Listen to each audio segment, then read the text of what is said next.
Assalamualaikum warahmatullahi wabarakatuh. Eh, Baik, dalam kesempatan kali ini kami akan menjelaskan terkait dengan praktikum timing planning atau perencanaan dan penjadwalan budidaya tanaman perkebunan. Dalam contoh kali ini adalah timing planning budidaya tanaman kakao. Dalam kesempatan kali ini kami akan menjelaskan bagaimana cara untuk mengisi tabel untuk bulan ya, bulan Januari sampai dengan bulan Desember dalam kegiatan budidaya tanaman kakao dalam 1 tahun kerja.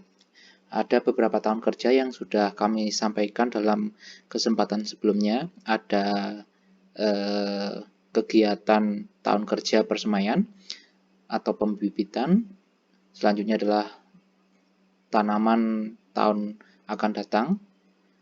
Selanjutnya tanaman tahun ini, tanaman tahun belum menghasilkan, dan tanaman menghasilkan. Nah, untuk tanaman kakao sendiri, di sini terdapat beberapa kegiatan di tahun kerja dari persemaian dan pembibitan kakao. Di dalam tahun kerja pembibitan dan persemaian tanaman kakao sudah kami jelaskan sebelumnya untuk cara membuat atau menyusun jenis kegiatan. Selanjutnya dan juga sudah kami jelaskan untuk bagaimana cara mengisi satuan kuantum rotasi, prestasi, dan HOK. Nah, selanjutnya kami akan menjelaskan bagaimana cara mengisi tabel untuk bulan kerja ya. Nah, dalam kegiatan di tahun persemaian ada kegiatan persiapan lahan di sini. Kegiatan satu ini mencakup dikerjakan di awal bulan Maret. Awal bulan Maret merupakan awal bulan di mana musim kemarau merupakan musim awal dari musim kemarau. Jadi selanjutnya karena tanaman itu dipersiapkan untuk penanaman di awal bulan penghujan, yaitu mulai bulan September, Oktober atau November, maka pembibitan dan persemaian hendaknya dilakukan 6 bulan sebelum atau 10 bulan sebelum kegiatan penanaman. Nah, maka dari itu persiapan lahan dilakukan pada awal bulan Maret. Di sini terdapat tanda silang 2 kali, artinya dilaksanakan selama 2 minggu. Nah, selanjutnya berbarengan dengan kegiatan persiapan lahan juga terdapat kegiatan mencari dan mengumpulkan humus, mencari tanah pasir, pembuatan bedengan, persiapan polybag, persiapan benih, sampai dengan pendederan benih. Ini asumsinya bisa dikerjakan selama 2-3 minggu. Nah,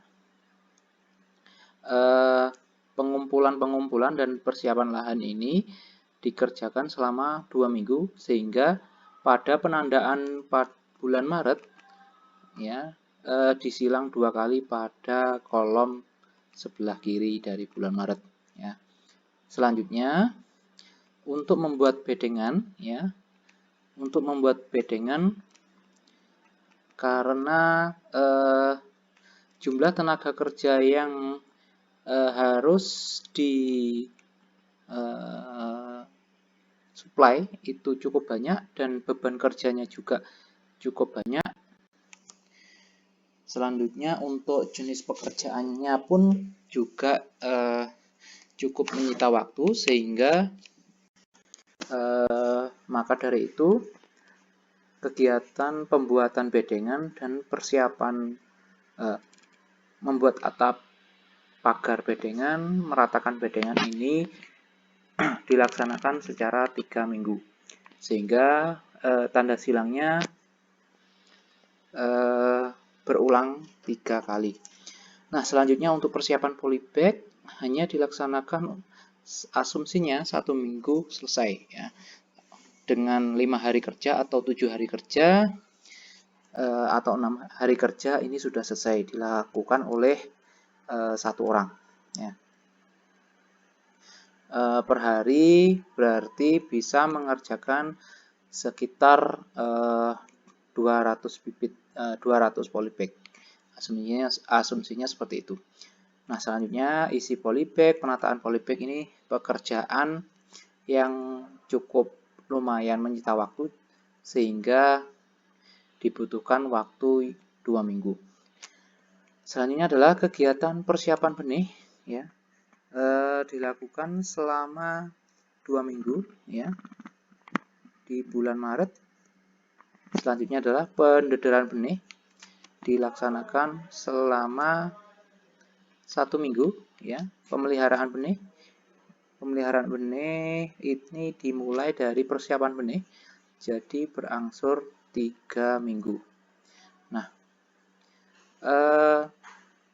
kegiatan selanjutnya adalah transplanting kecambah. Nah, transplanting kecambah ini dilakukan pada akhir bulan Maret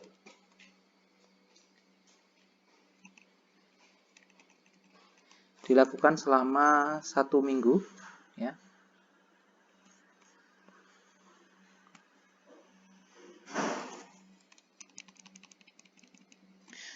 Maka dari itu tanda silangnya dilakukan atau dicentangkan pada kolom terakhir.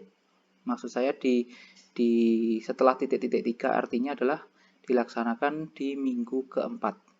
Transplanting kecambah karena kegiatan ini merupakan lanjutan dari persiapan benih sampai dengan pemeliharaan benih ya. Transplanting kecambah. Nah, selanjutnya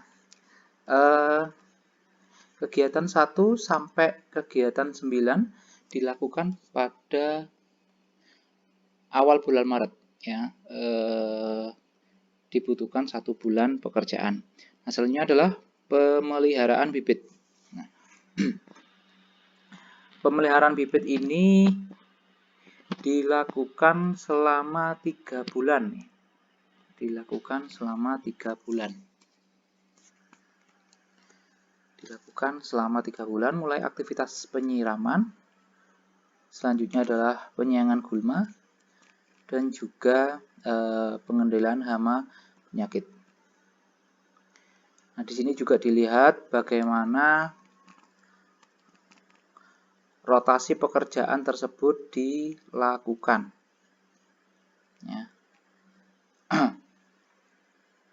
Asumsinya dengan penyiraman 70 kali, artinya di dalam 4 bulan ini, 3,5 bulan ya, 3,5 bulan ini 70 kali dilakukan ya.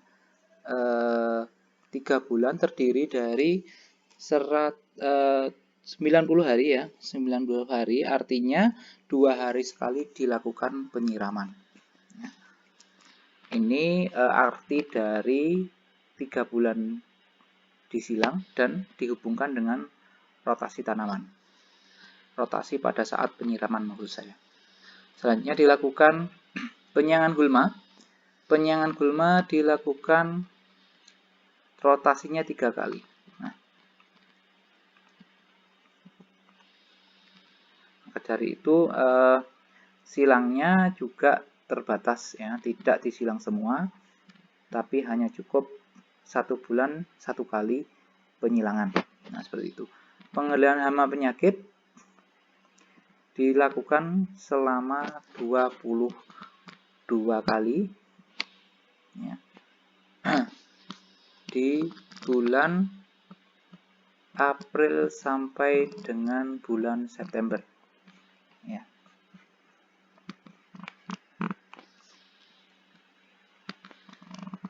Selanjutnya adalah aktivitas pemupukan. aktivitas pemupukan untuk rotasinya dilaksanakan 6 kali, 4 kali, dan 6 kali. Ya. Di sini juga disilang. Bisa dipupuk di awal minggu, ya, di awal minggu, bisa dipupuk di akhir minggu. Karena di sini ada 5 bulan, maka penyilangannya pun juga berbeda antara pemupukan lewat tanah dan daun. Kalau lewat tanah dilakukan pada awal bulan dan juga untuk lewat daun di akhir bulan. Seperti itu. Dilakukan selama 6 kali.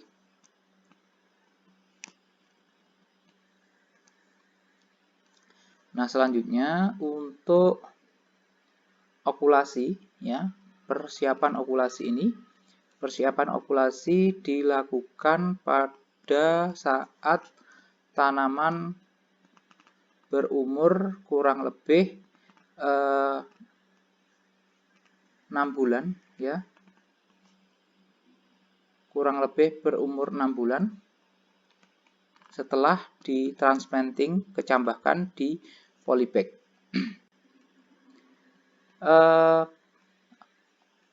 Okulasi atau sambung pucuk, ya, sambung pucuk dilakukan pada bulan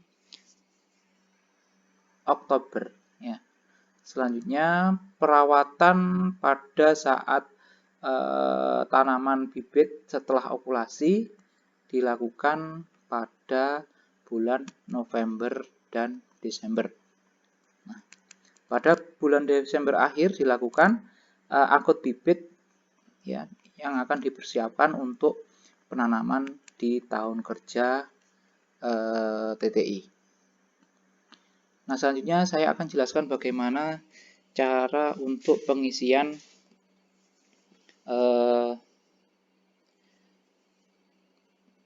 cara menyilang atau cara penjadwalan di bulan kerja TTADX-2 atau tahun persiapan pengolahan lahan. Untuk pembersihan lahan, untuk dongkel pohon dan pembersihan vegetasi dilaksanakan di bulan April. Ya. Selanjutnya pengolahan bajak 1 sampai dengan ayap akar 3, bajak 3 dilaksanakan selama bulan Juni sampai dengan September. Nah, ini di jeda 1 bulan agar tanah yang sudah dipersiapkan melalui pengolahan tanah primer, yaitu dongkel pohon dan juga membersihkan ilalang, bisa bersih sepenuhnya dan bisa akar-akar dari pohon, selanjutnya burung ilalang itu sudah bisa dibersihkan secara mekanis. Bajak 1 di sini maksudnya adalah dilakukan pecah lahan, ya, pecah tanah. Selanjutnya ayap akar 1 dilakukan penarikan akar dari sisa pengolahan tanah primer. Selanjutnya adalah bajak 2 ini dilakukan untuk membolak-balik lahan, ya. Selanjutnya bajak 3 dilakukan untuk menghancurkan tanah atau menggemburkan tanah. Ayap akar 2 dan ayap akar 3 dilakukan untuk membersihkan sisa-sisa akar ketika pengolahan lahan sekunder dilakukan. Pengolahan lahan sekunder dilakukan dengan melalui pecah lahan ataupun selanjutnya adalah bolak-balik lahan dan juga penggemburan tanah. Nah, setelah lahan sudah bersih, ya, sudah hancur tanahnya di bulan September, sudah diselesaikan semua pengolahan bajak 1 dan ayap akar 1 sampai dengan ketiga, dibuatlah jalan di bulan Oktober ya. Selama 1 bulan. Selanjutnya pembuatan ajir jarak tanam di bulan Oktober juga. Selanjutnya adalah tanaman penaung sementara ya, ditanam di bulan November dan Desember setelah lahan siap untuk ditanam tanaman penaung tetap. Kita ingat untuk bulan November sendiri merupakan awal musim penghujan ya, sehingga diharapkan penanaman tanam penaung sementara dan tetap ini bisa maksimal ketika penanaman tanaman utama nanti dilakukan. Nah, selanjutnya adalah TTAD-X-2. TTAD-X-2 dilakukan pemeliharaan jalan, dilakukan bulan Januari sampai dengan Februari ya, dengan 2 kali rotasi ya, dilakukan 2 kali di bulan Januari dan Februari. Selanjutnya adalah pemeliharaan drainase, bisa disela ya, pemeliharaan jalan bisa dilakukan di bulan Januari ataupun di bulan Agustus. Nah, di sini juga bisa dilakukan 2 kali. Saluran drainase pun juga bisa ya, dilanjutkan. Saluran drainase merupakan pekerjaan lanjutan dari pemeliharaan jalan. Bisa dilakukan di bulan Maret ataupun bulan Mei, atau di bulan Mei dan di bulan Oktober. Itu juga bisa. Nah, selanjutnya pemeliharaan tanaman penaung sementara dilakukan di bulan Maret. Ini 1 kali rotasi. Selanjutnya tanaman tahun tetap dilaksanakan 3 kali rotasi di 2 bulan. Sebenarnya untuk penandaan dari tanda silang itu sendiri dasarnya adalah rotasi tanaman ya, dan juga mempertimbangkan jumlah beban kerja yang harus dilakukan.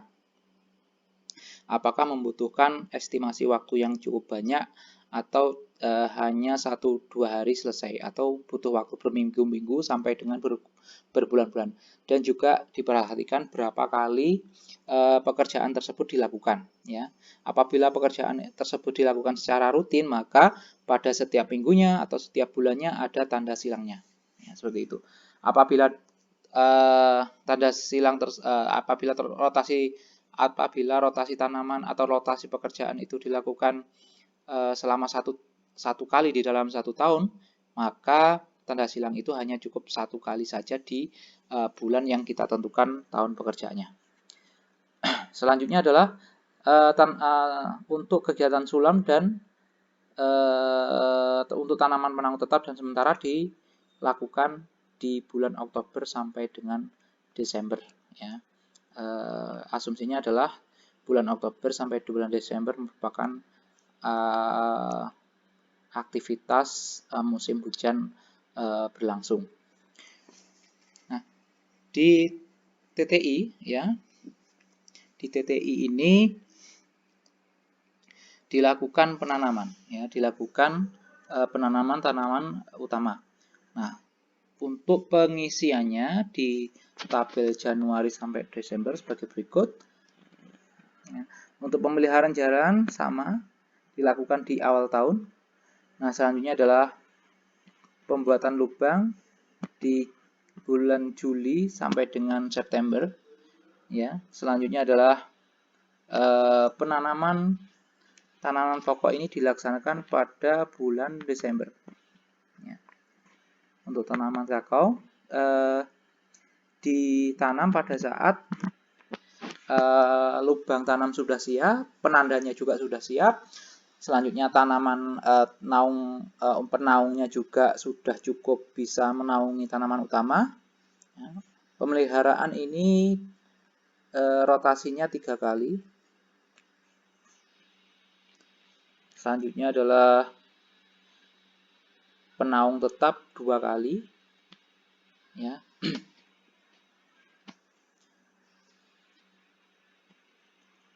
Sehingga pada saat bulan Desember tanaman penaung tetap dan penaung sementara ini siap untuk digunakan sebagai tanaman penaung pada tanaman utama.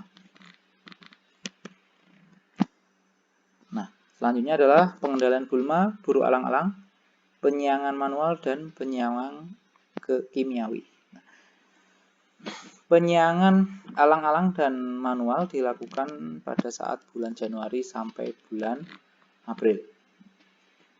Selanjutnya, penyiangan kimiawi dilakukan pada saat awal musim penghujan. Diharapkan nantinya ketika penanaman berlangsung, penanaman tanaman utama berlangsung, tidak ada tanaman gulma yang mengganggu. Nah, selanjutnya untuk jenis kegiatan pada TBM1,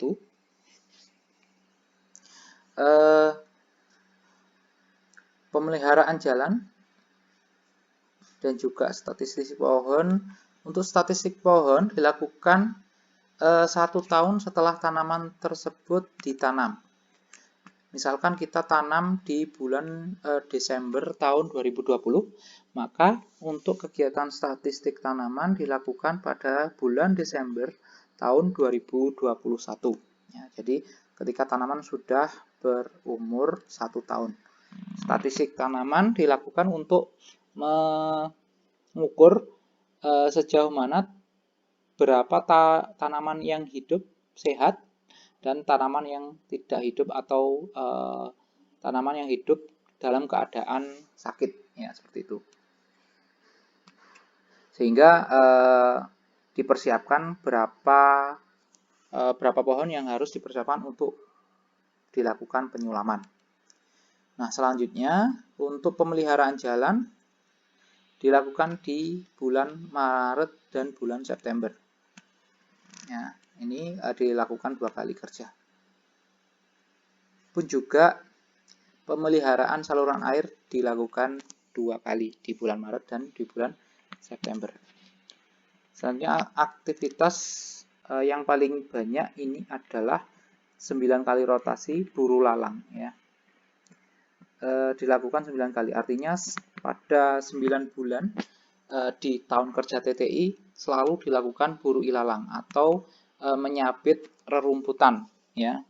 Rerumputan atau gulma sebangsa rumput dibersihkan. Ini karena setelah 1 tahun tanaman utama ditanam, maka tanaman pengganggu pun ikut ataupun juga ikut tumbuh, ya, mengganggu tanaman utama tumbuh yang berupa gulma ataupun rerumputan. Maka dari itu, untuk lebih menyehatkan tanaman utama, maka dilakukanlah yang namanya pembersihan lahan, buru ilalang, ya, dengan harapan tanaman utama yang ditanam pun dalam keadaan sehat. Nah, selanjutnya menyiang manual dilakukan 6 kali di sela 1 bulan, ya, di sela 1 bulan dilakukan bulan Januari, Maret, Mei, Juli, dan juga bulan September. Pemupukan, ya, di sini pengendalian hama penyakit dilakukan 16 kali, ya, 16 kali setiap bulan dilakukan di awal tahun untuk pengendalian hama penyakit, ya. Artinya setiap bulan dilakukan pengendalian hama penyakit melalui aplikasi pestisida kimia. Nah, selanjutnya adalah pemupukan dilaksanakan 3 kali di bulan Februari, April, dan bulan Oktober. Nah, karena di bulan Februari dan April merupakan 4 bulan atau 6 bulan pertama ketika tanaman sudah ditanam, ya, dibutuhkan aplikasi pupuk sehingga membuat tanaman lebih adaptif di lingkungan penanaman. Selanjutnya untuk bulan Oktober dilakukan pemupukan karena persiapan untuk musim penghujan, ya, agar tanaman bisa tumbuh maksimal di musim penghujan dengan keadaan nutrisi di dalam tanah cukup. Nah, untuk pupuk hijau, pemeliharaan tanaman pelindung tetap dan pangkas bentuk dilakukan di bulan Juli sampai dengan bulan Desember.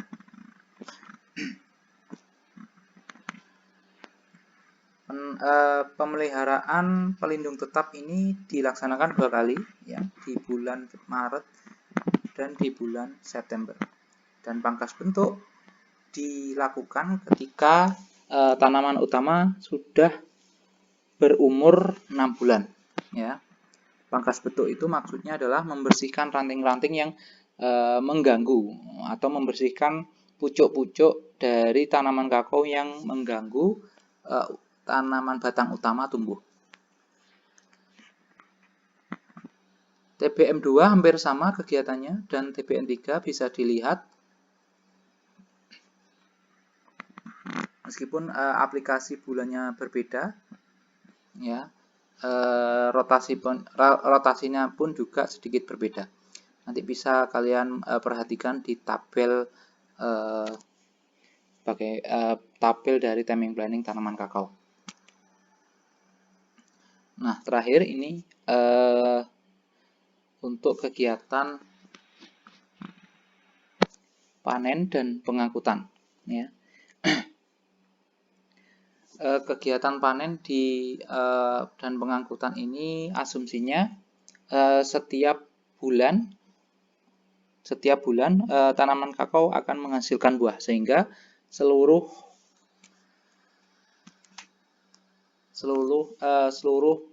bulan ini bisa dijadikan atau ditandai sebagai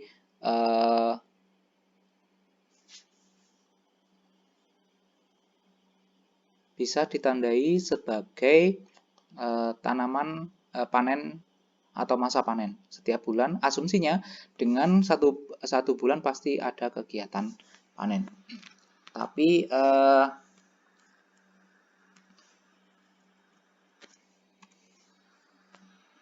bisa dibuat bahwasanya kegiatan pemetikan buah biasanya dilakukan pada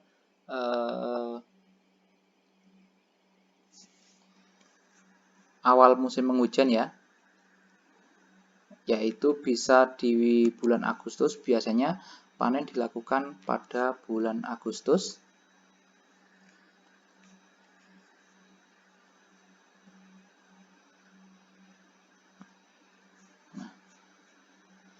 Sampai bulan November.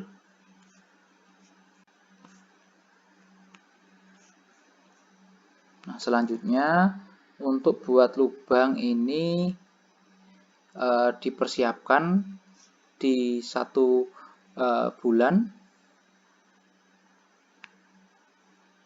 setelah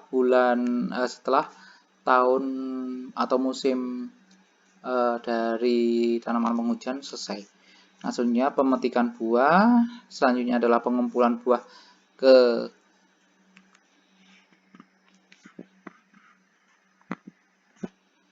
tempat penimbangan, selanjutnya adalah pengupasan buah,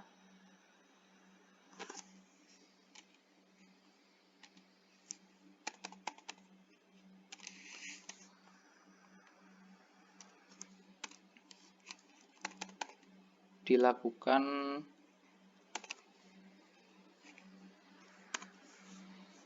di akhir bulan atau di pertengahan bulan.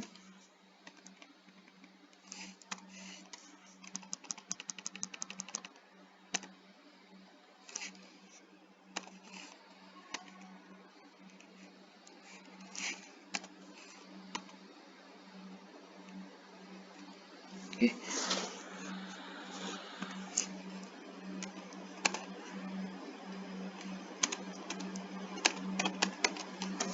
Selanjutnya adalah sortasi basah, juga juga sama.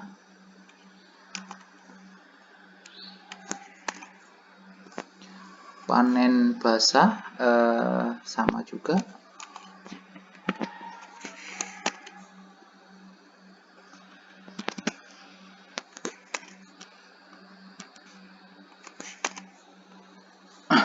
Tukang timbang. Tukang timbang dilaksanakan ketika misalkan di akhir bulan. Meskipun setiap kali pemetikan dilakukan penimbangan. Nah, kita asumsikan di akhir bulan saja untuk kegiatan penimbangan.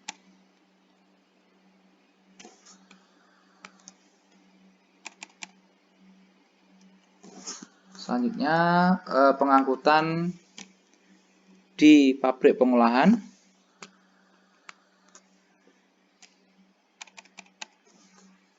Dilakukan di awal bulan.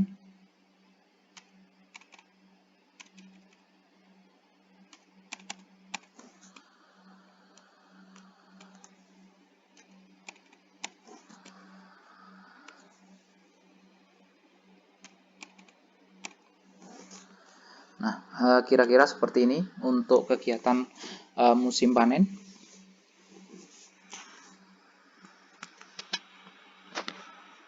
Di dalam pengisian tanda silang ini sebenarnya dasarnya adalah kebiasaan kejadian pada saat di lahan atau di lapang. Nah, juga bisa diperhatikan melalui pedoman budidaya yang sudah direncanakan oleh perusahaan dan juga berdasarkan hitung-hitungan logika dari perencana, ya. Itu yang menjadi dasar dari penyusunan timing planning ini. Tetapi karena ini hanya latihan, maka dari itu ini sebatas pengetahuan saja, sehingga ketika nanti pada saat kalian atau mahasiswa sekalian lulus dan menjadi tenaga kerja di sebuah perusahaan perkebunan, diharapkan kalian bisa terdapat sedikit pengetahuan atau terdapat pembekalan bagaimana cara merencanakan kerja dan juga merencanakan menyusun penjadwalan ya, di dalam kegiatan budidaya perkebunan. Nah, untuk dalam hal ini kegiatan timing planning untuk minggu ini adalah praktikum terakhir, yaitu mengisi tanda silang atau menjadwalkan kapan dilaksanakannya pekerjaan dari setiap aktivitas di tahun kerja TTI, TTAD, TBM, atau TM. Nah, tidak ada panduan khusus atau tidak ada panduan secara detail di dalam praktikum ini. Praktikum ini hanya sekedar untuk belajar bagaimana cara menjadwalkan. Akan tetapi ketika di perusahaan nanti diharapkan para mahasiswa sekalian bisa menerapkan ilmu yang sudah kalian peroleh dari bagaimana manajemen atau perencanaan dari timing planning, perencanaan dan penjadwalan budidaya tanaman perkebunan kakao ataupun pada perkebunan komoditas yang lainnya. Saya cukupkan sekian untuk penjelasan praktikum PTP yang ketiga ini, untuk timing planning. Nah, selanjutnya kemungkinan praktikum akan dilaksanakan secara offline, ya, akan tetapi tetap menerapkan protokol kesehatan. Apabila ada pertanyaan, silahkan didiskusikan di grup WA yang sudah kita gunakan sebagai media komunikasi. Saya cukupkan sekian. Saya akhiri. Wassalamualaikum warahmatullahi wabarakatuh.